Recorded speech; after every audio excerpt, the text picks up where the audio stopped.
All right, William here from fitnessforbackpain.com. I'm gonna go over some really cool banded anti-rotation, anti-extension exercises that you can do at home, anywhere you are. They're called the banded up chops or down chops. They could also be called wood chops. Pretty much the same thing. What I'm gonna show you here is the up chop version, okay? So this is me going from the ground and going up. After this one, I'll show you a down one. And I'll kind of give you some cues as to if you are dealing with some lower back pain, what you can do. Now, you can do these a couple different ways. You can do these standing if you have some cables, if you have big enough bands or a good attachment site for your band. You can do it on your knees, which is what I'm gonna show you here. So on your knees will be a little bit easier versus completely standing. It's just a different type of angle. Your entire body is being worked when you go to pull that band up or pull it down, where when you're standing, you have your whole body working. Here, you're pretty much stopping at your knees, obviously, because your legs are just kind of behind you. So keep that in mind if you want to make it a little bit harder. And I'll show you some different variations. One is on your knee, the other one is on one knee, like this, which is pretty much the same thing, but I'll kind of give you some coaching on why you should do that as well. Cool, so I've got my band attached to a kettlebell with a dumbbell over top of that. It ain't going anywhere.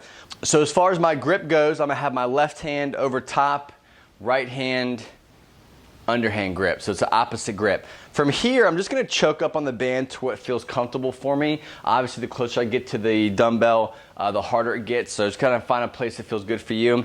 Here, you're gonna contract your pelvic floor.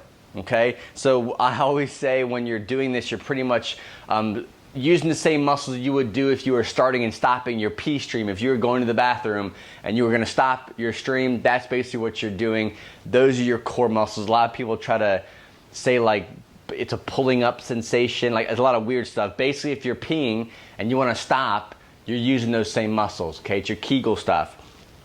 But it's your pelvic floor, which is super important. Whether you've had a fusion or not, your pelvic floor is super important to make sure you're engaging that with every single exercise. So pelvic floor is on, pelvis is in a neutral position. Once that's good and set, my ribs are down. From here, I'm pulling from my left pocket and going up and almost throwing it over my right shoulder.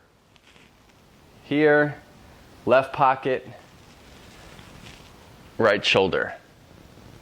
And I'm gonna repeat this for the desired amount of reps and sets. I'll work on both sides, right and left, to keep it even. A variation to this is being on one knee.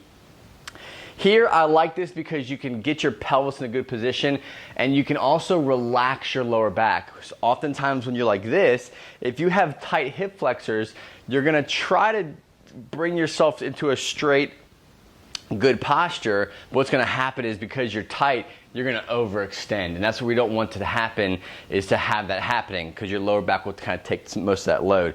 So in this position here, I'm still working the trunk in a sense of trying to create an unstable environment by having this band, but this is going to help me get that posture, that pelvis in a good position while I'm doing it. I'm going to pull from my left pocket, throw it over here. Key thing to remember when you're doing these is keep your glute engaged. So when my feet are separated like this, what's gonna happen when I pull this way, I'm gonna wanna get yanked that way because now I'm not as stable as I was here. So make sure before you go, you're good and stable, and I'm contracting my glutes. Once I have it in that neutral position, I'm contracting. All right, so when it comes to the down chops, pretty much the same thing. I've got my band attached to the top of my rig here. You can have cables, whatever you want to use, you can do it. The idea is you're doing the same thing, you're just pulling down. So when it comes to your grip, it's a little bit different. I prefer personally to have two overhand grips, so I'm pulling down like this. Instead of having an alternated grip, you can try both. Just kind of find out what works best for you. But for the sake of this video, I do double overhand grip. Band to the top, arms are out, not locked out, slightly bent, but they're out straight. Pelvis in a neutral position, glutes are on, and I'm gonna pull down to my left pocket. And I'm gonna release it back to my right shoulder. Left pocket, right shoulder. and I'm gonna repeat this. Very simple. You're gonna follow the same rules that you were following when you're coming up from an up chop, doing the same thing for a down chop. And that's it. Thanks so much for watching. Let me know which version you like best in the comment section below. See ya.